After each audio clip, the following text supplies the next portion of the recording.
execute every motherfucking last one of you!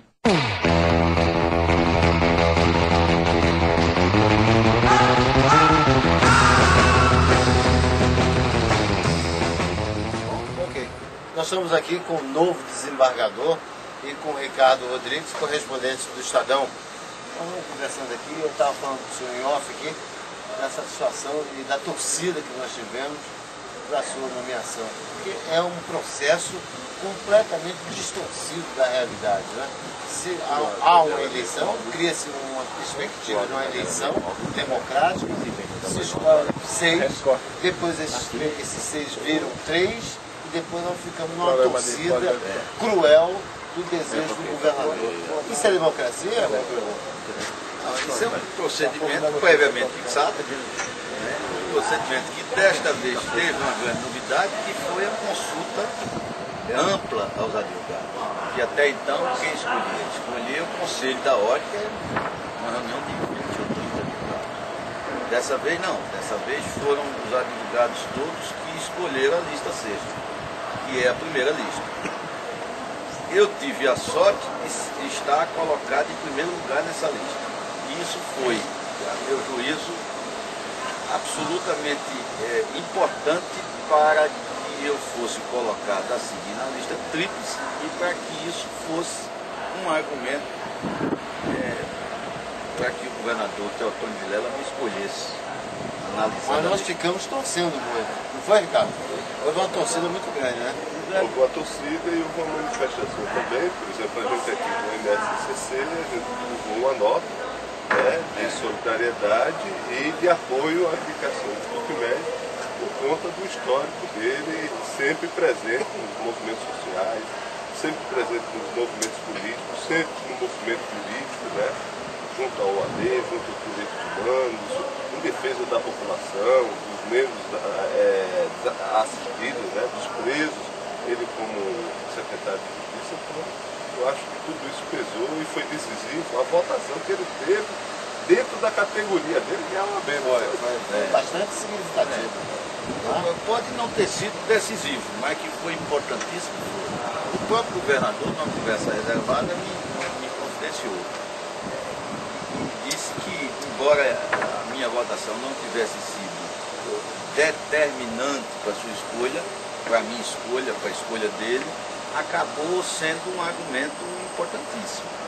Assim como foi um argumento importantíssimo, tenho certeza, para que os desembargadores me colocassem na lista tríplice. Porque, veja, agora tem outros elementos aí desse contexto. Como eu disse aí, em outros tempos, um advogado do meu perfil, ligado às lutas populares, uma história de militância política, inclusive partidária, de esquerda, ligado aos direitos humanos, um advogado do meu perfil, ele jamais ele figuraria numa lista tríplice do Tribunal de Justiça. Desculpa. Então alguma coisa mudou, e que é essa coisa que mudou, que se somando à eleição, a minha votação na eleição entre os advogados, que me parece que foi determinante no Tribunal de Justiça. Eu acho que Alagoas passa por um processo de melhora nas instituições. Eu sou sempre otimista. Certo. A gente não tem como negar isso. Aliás, a gente tem que ressaltar isso. Há uma espécie de revolução ética, um processo em andamento, um processo riquíssimo. Alagoas passa, portanto, por novos tempos. E eu acho que a minha indicação, sobretudo no Tribunal de Justiça, foi uma indicação disso. O tribunal deu mostras que parece atento com aquilo que está acontecendo para além do mundo. E aí, de algum modo, a indicação do governador também passa por aí. O governador foi aí o cara rocha na telha. Eu tenho dito isso até porque eu acho que é justo dizer isso. Nessa escolha ele foi democrático, porque ele soube ouvir o clamor da categoria, a vaga era dos advogados, e os advogados sinalizaram qual era o nome que eles preferiam. Ele foi democrático. Já saiu esse pedacinho. E também, não só porque ouviu a categoria, mas porque ouviu, e isso é curioso, e muito curioso e muito importante, porque ouviu, assim, a opinião das ruas. A eleição, a minha eleição, ela transcendeu a questão dos advogados. Então, eu passava na rua, eu era cumprimentado pelo lavador de carro, pelo popular, pessoas que eu nunca tinha visto na minha vida. O próprio governador me disse, aconteceu uma coisa interessantíssima. Eu fui ao Panchaco, logo depois da sua escolha, e fui parabenizado por 3 garçons. Que legal, né? E ele disse que nunca esperava. O normal seria ser parabenizado pela clientela. Exato. Pelo garçom já passou, Foi né? parabenizado por 3 garçons e ele disse que se espantou. Claro. Né? Ele disse, rapaz, olha, eu não tive quase nenhum ônus político, só tive bônus com essa indicação. Né? Porque onde eu chego, eu sou parabenizado. Né? Eu recebi centenas de ligações, eu já estava aborrecido de tanta gente me ligando. Parabenizando pela indicação, já no momento posterior. Né? Então, eu acho que ele soube captar esse sentimento, né? E foi democrático. E mais foi, sobretudo, republicano. Eu disse a ele, desembargador, porque imagine as pressões que ele não sofreu para não me indicar ou então para indicar outros candidatos. É verdade. E ele resistiu a essas O coisas. Ricardo deve ter acompanhado esse processo, né? Acompanhei, o Adriano mesmo me ligou preocupado, porque as pressões foram de todos os lados, de todas as ordens, né? Mas como havia a indicação do Putinés, ela era muito forte, eu cheguei dizendo, olha, eu tenho quase certeza que o governador vai declinar pelo nome dele, até pelo histórico, pela conjuntura, né? E pelo fato de ter sido o mais votado.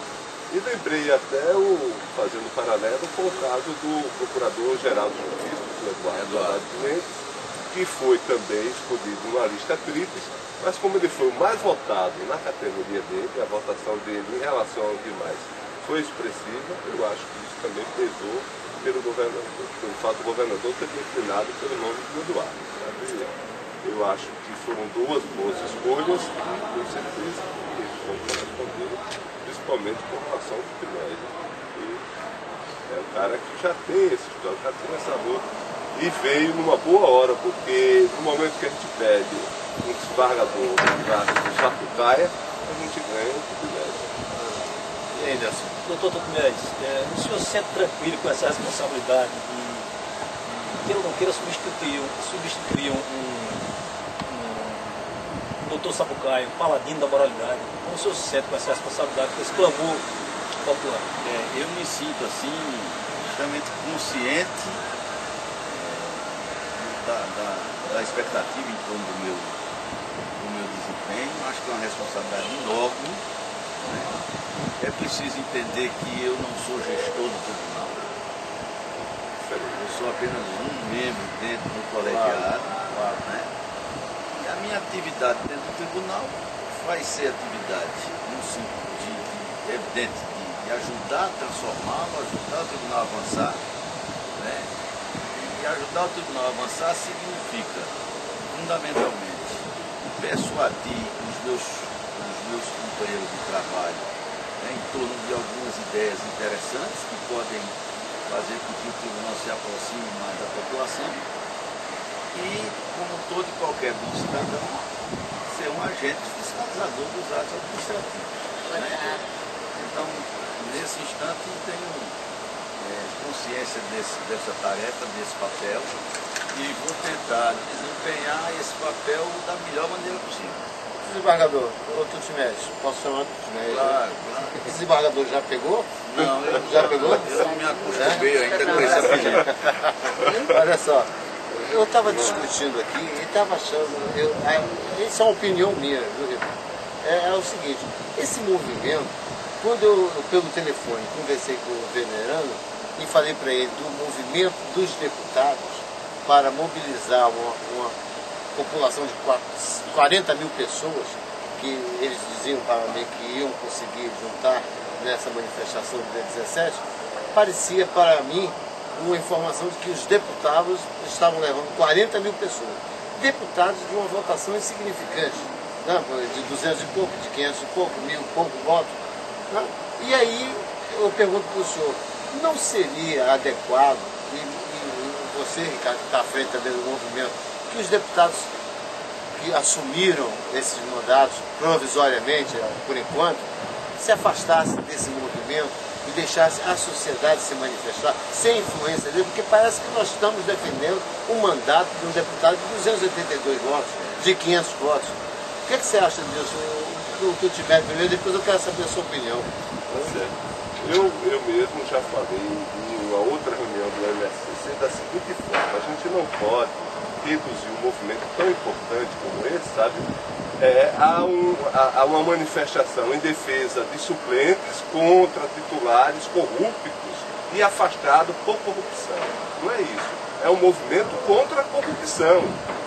Até porque esses suplentes que estão aí, amanhã ou depois, se cometerem algum ato de corrupção, também serão denunciados e também serão enxovalhados como os taturanas estão sendo, entendeu? Então, o movimento é mais amplo, ele não se limita a defender os suplentes para que eles assumam a vaga daqueles que foram afastados. Ele é mais amplo, ele é contra a criminalidade em geral, e contra a corrupção, que é a grande chaga. O grande câncer aqui no nosso estado é a corrupção. E o dinheiro que falta na mesa do cidadão é o dinheiro que é desviado pelos corruptos.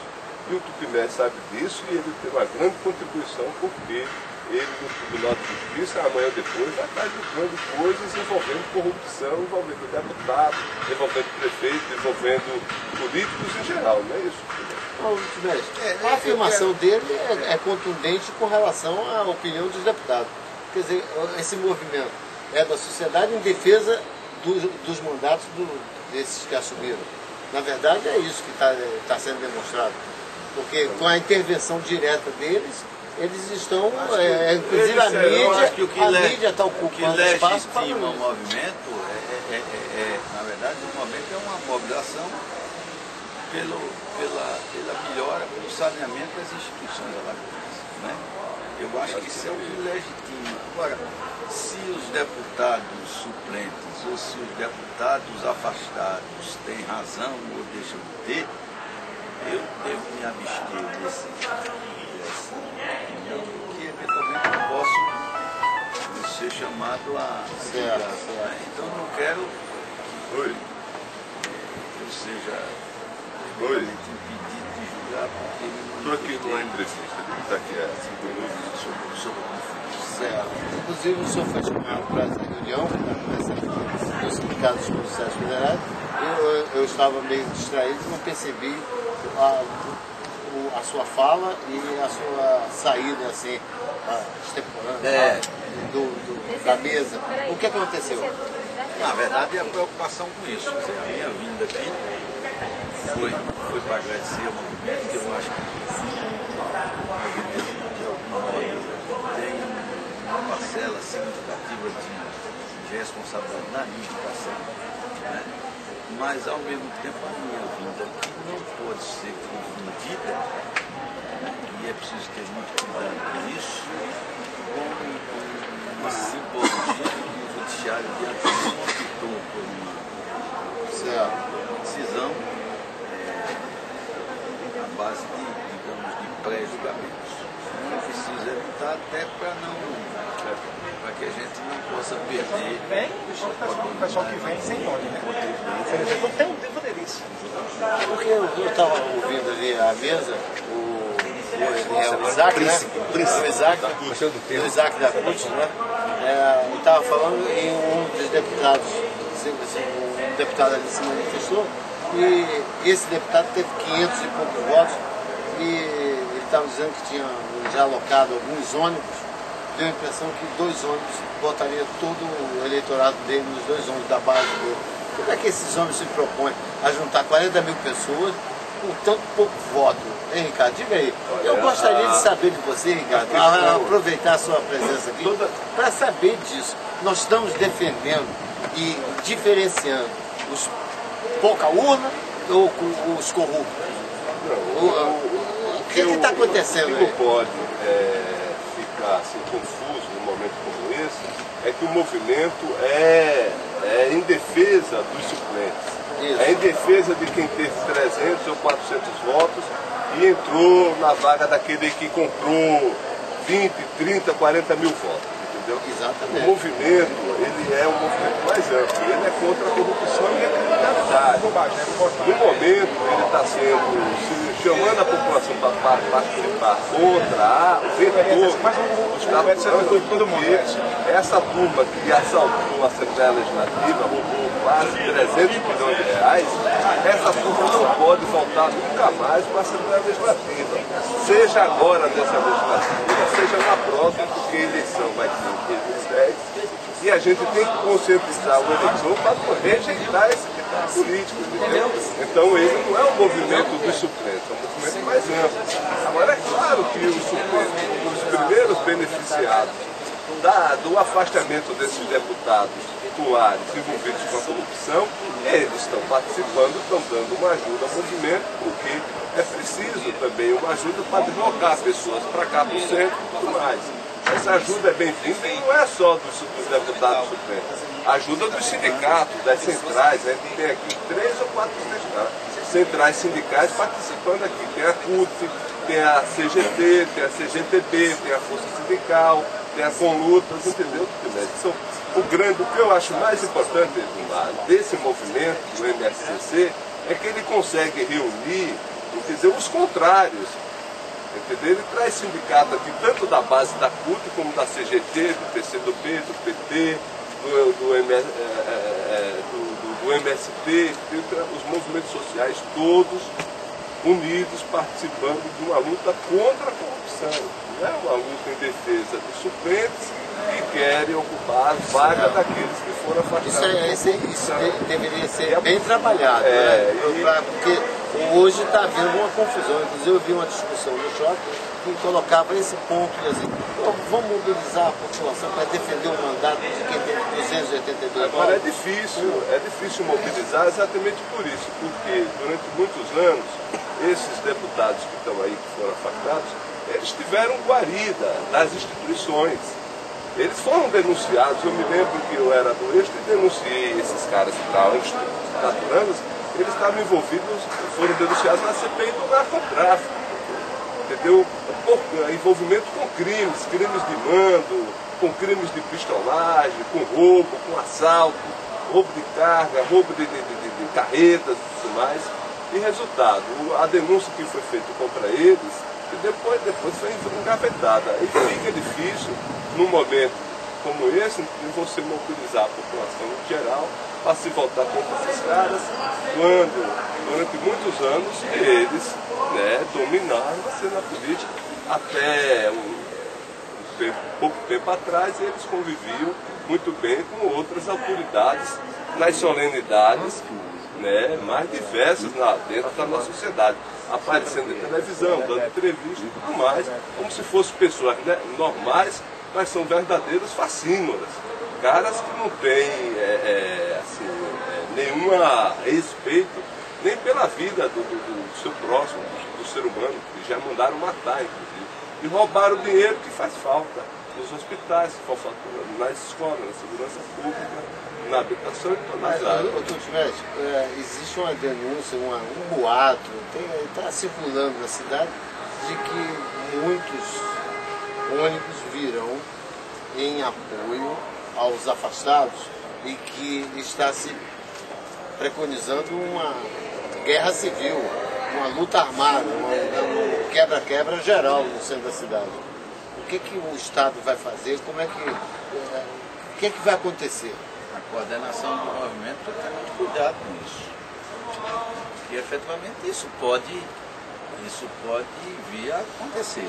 Fugir o controle, Fugir o controle. Então é preciso ter muito cuidado, cautela, para evitar grandes confrontos que não beneficiam a ninguém. Até porque não se pode associar a manifestação, que é algo legítimo, a uma quebra-quebra, uma escolha-nação. Isso desqualificaria a ninguém. Mas precisa ter cuidado. Doutor Dimés, aí existem conversas, a boca miúda aqui, partiria dos deputados afastados, esse quebra-quebra, se revide uma reação dos deputados afastados contra esse movimento. Se eu pudesse, no fundo do coração, eu acho que eles não vão fazer isso, sabe? Porque não há... Mas eles ameaçaram o desembargador Sapucaia, no dia da solenidade de entrega de encomenda, eles não o doutor Sapucaia, mas eles ameaçaram os deputados. Os afastados ameaçaram os deputados. Quer dizer, a audácia deles é grande. Isso é um gesto, se acontecer esse gesto, um gesto de desespero, né? Um gesto audacioso, mas um gesto de desespero. É uma coisa bem característica de Alagoas, né? Evidentemente que a força dos deputados afastados hoje é uma força mas muito menor do que era. Não tem mais o espaço do mundo, não tem mais o prestígio que tinha, não tem mais o poder político que tinha. Né? Então é difícil imaginar que eles possam tomar uma atitude como essa, porque me parece que é dar um tiro no pé. Mas será que eles sentem não é isso? inteligente. Será que eles se sentem assim também? A gente acha que realmente é isso, mas será que eles sentem isso? Eles são mais poderosos que antes? Veja, eu penso que os afastados, os deputados afastados, pelo menos alguns deles percebem isso, porque isso é evidente. Quem não percebe, não quer perceber, não quer enxergar. Agora, aqui não dá para esconder, não dá, é tapar o sol com inteiro. Agora que a coisa está meio esculhambada, tá, né? Porque esses dois que retornaram agora, o Maurício Tavares e o Edival Gaia, quebraram o clima de harmonia da justiça, né? Porque dois foram afastados e voltaram.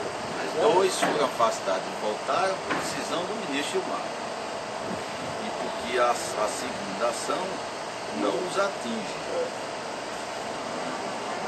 Só por isso. Agora, é preciso entender e é preciso ter consciência que se o ministro Gilmar Mendes ele mantiver o entendimento, isso foi solto na decisão, e se